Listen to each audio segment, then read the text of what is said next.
I'll start with a poem, one that hit me pretty hard when I first read it, and one that has stuck with me ever since. It was written by Rudyard Kipling in the waning days of the 19th century. It goes like this: in times of war and not before, God and the soldier we adore. In times of peace, all things righted, God is forgotten, the soldier slighted. I believe God can take care of himself. I'm here today to talk about the soldiers, specifically those soldiers who have done their duty and have returned home to hometown USA to live among us. Kipling's soldiers are our veterans. The reason that poem hit me so hard is because I am a veteran. 8 months out of 1970, I was part of a Marine Corps squad that lived in the villas with the people in Hue Duc District, South Vietnam. There we fought the Viet Cong on his own turf, on his own terms, in the night and in the mud. It all ended 52 years ago tomorrow. January 28th, 1971, I got onto an airplane that we called a Freedom Bird. And with about 300 other Marines, I left Vietnam behind me. At least that's what I thought. I would not be diagnosed for another 15 years, but I had PTSD from the day I got on that plane. What that resulted in was I had a pretty unusual life. So unusual that it was not easy and it wasn't normal. And if you don't believe me, you can ask any one of my 3 ex-wives or one of my children. Segue forward to early 2018, I had joined a PTSD therapy group for veterans. In that group was a cross-section of ages, conflicts, and branches of the military. But the reason I was there was because I'd been having some fairly life-size problems in my life, not the least of which was I was recovering from a major medical issue that I'd endured in September of 17. Then I had an aneurysm in my thoracic aorta, opened up and began to ooze. It did not burst and kill me instantly, but I was life-flighted to the University of Washington, where a gifted young surgeon by the name of Matthew Sweet saved my life with what he called an endovascular graft. I call it a man-made aorta. The day that I left that hospital, the attending physician said these exact words to me: "Mike, you should be dead. Go home and live life." I was pretty tickled to still be alive, but I had no idea really how to live life because my unusual lifestyle had been that when my kids grew old enough, I started about a 20-year period of living as a recluse. Not a hermit, a recluse.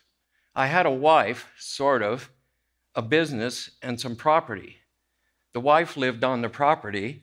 I lived in my van on the road, working in my small service business. I had no friends. I had no hobbies. When I wasn't working, I was reading a book or listening to music or both. But that all ended in about December of 2016 when ill health drove me out of the workforce and into retirement. I closed my business and my third marriage ended about that time. I came back to Montana to do what I thought would be living out my last days with my family. Then, 4 months later, I had the miracle, an extra lease on life with the installation of that endovascular graft. I stayed in that therapy group through 2019 when I listened to the young veterans speak, they were mostly angry and frustrated. When the boomer veterans were speaking, they were muttering and mumbling negativities.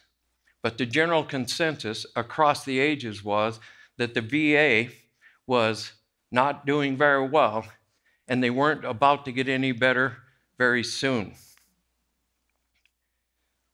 That's when the poem came. I saw the poem and it hit me. I can live life by working on behalf of other veterans, especially younger veterans, two of which in that group seem to be having a life much like mine had been in my earlier days. Bottom line is, I believe that the veterans in our country are being slighted, and the perpetrator of that slight is our own government and the vehicle that they've chosen to dispense and distribute the benefits and services to veterans, the VA. The VA was established in 1930, and in 1946, they added medical benefits just in time for the greatest generation to come home from World War II.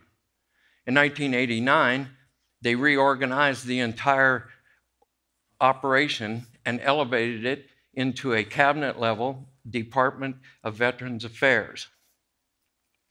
The monstrosity we know today has grown to the second largest bureaucracy in our nation. And it encompasses 3 divisions. We don't hear much about this National Cemetery Administration, but the vast majority of veterans that enroll in the VA are with the Veterans Benefits Administration. There, the veteran can access home loans, business loans, and school money, among other benefits. If and when you hear complaints about the VA, they typically originate in the Veterans Health Administration. That's a part of the VA that has fumbled the ball for veterans for a very long time.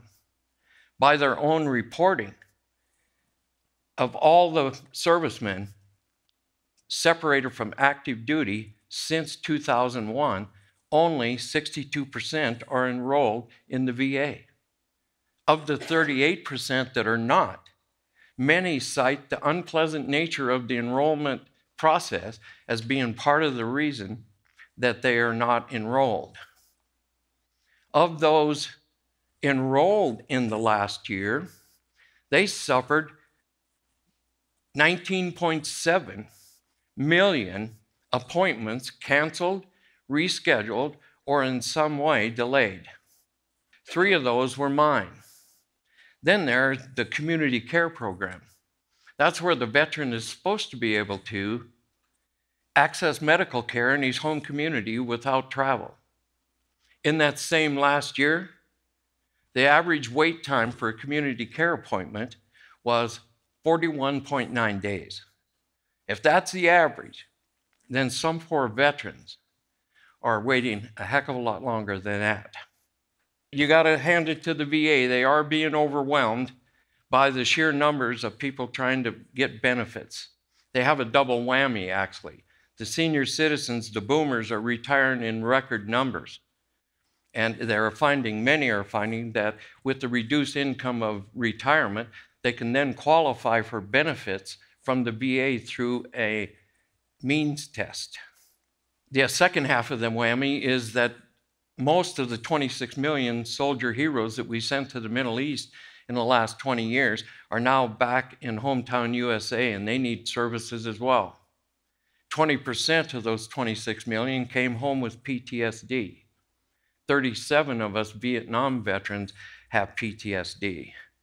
Together, they're only a small segment of the veteran community, but they are a segment that is regularly underserved. A common occurrence in that realm is for a VA therapist to abruptly leave his employment to seek more money in the private sector. That's exactly what happened with the group that I was in. It takes weeks and sometimes months or more to find a replacement therapist for a group like that, and that group never got back going again. PTSD manifests itself in about as many different ways as there are veterans, but there are some similarities. 6 in 10 smoke cigarettes. 20% are addicted to 1 or more substances. If they were diagnosed with PTSD prior to separation from active duty, they are likely on prescribed psychotic drugs. The Army reports that of first marriages, 40% end in divorce. Add PTSD into that mix, and the number skyrockets to 80%. There are a variety of nonprofits out there who are offering alternative entertainment and even therapy to veterans. There's one therapist that I'd heard about that is using cannabis or marijuana for treatment. Go figure. Some are even using a mild dose of the psychedelic drug psilocybin for treatment. I know one veteran who's had a TBI for 40 years. He's been getting mild sensation, electric sensation in his injured part, and he's saying there's some benefit. Another young veteran whose wife was able to get into a wives counseling session, they credit that with partially with saving their marriage. I personally have found some help with a therapy called somatic experiencing. When it boiled right down to it, the issues with service in the VA, you guessed it, comes down to money. It's interesting that the same people in our government that handled the money also have oversight and regulatory power over the VA. It would seem that with that nearly ideal situation, it would be easy enough to improve conditions in the VA and improve their performance. But that would take an effective Congress, and I don't think we have one. They haven't even passed a budget in 10 years.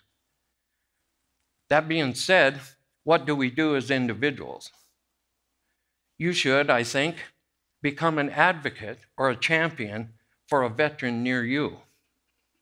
Many veterans practice avoidance, in that they are reluctant to accept or ask for services on their own.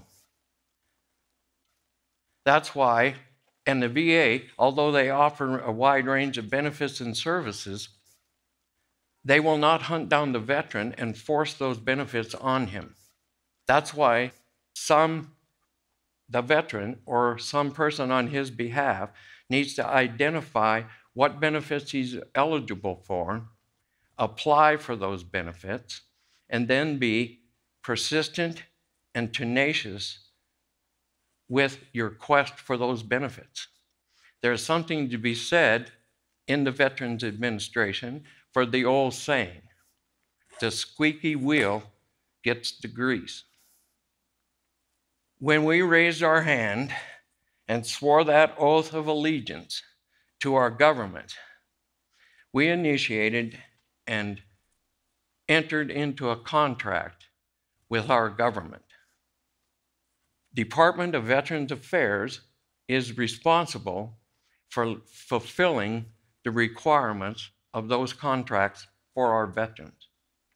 Our Congress has the power to cause the Veterans Administration to do their duty. I would ask all of you to pressure the Congress to take that action on behalf of our veterans. As an individual, I would seek senators and representatives who support our veterans. And we should work actively to unseat those who do not. Because the bottom line is, it is we, the American people, who must ensure that those soldiers who live among us, our veterans, are no longer slighted.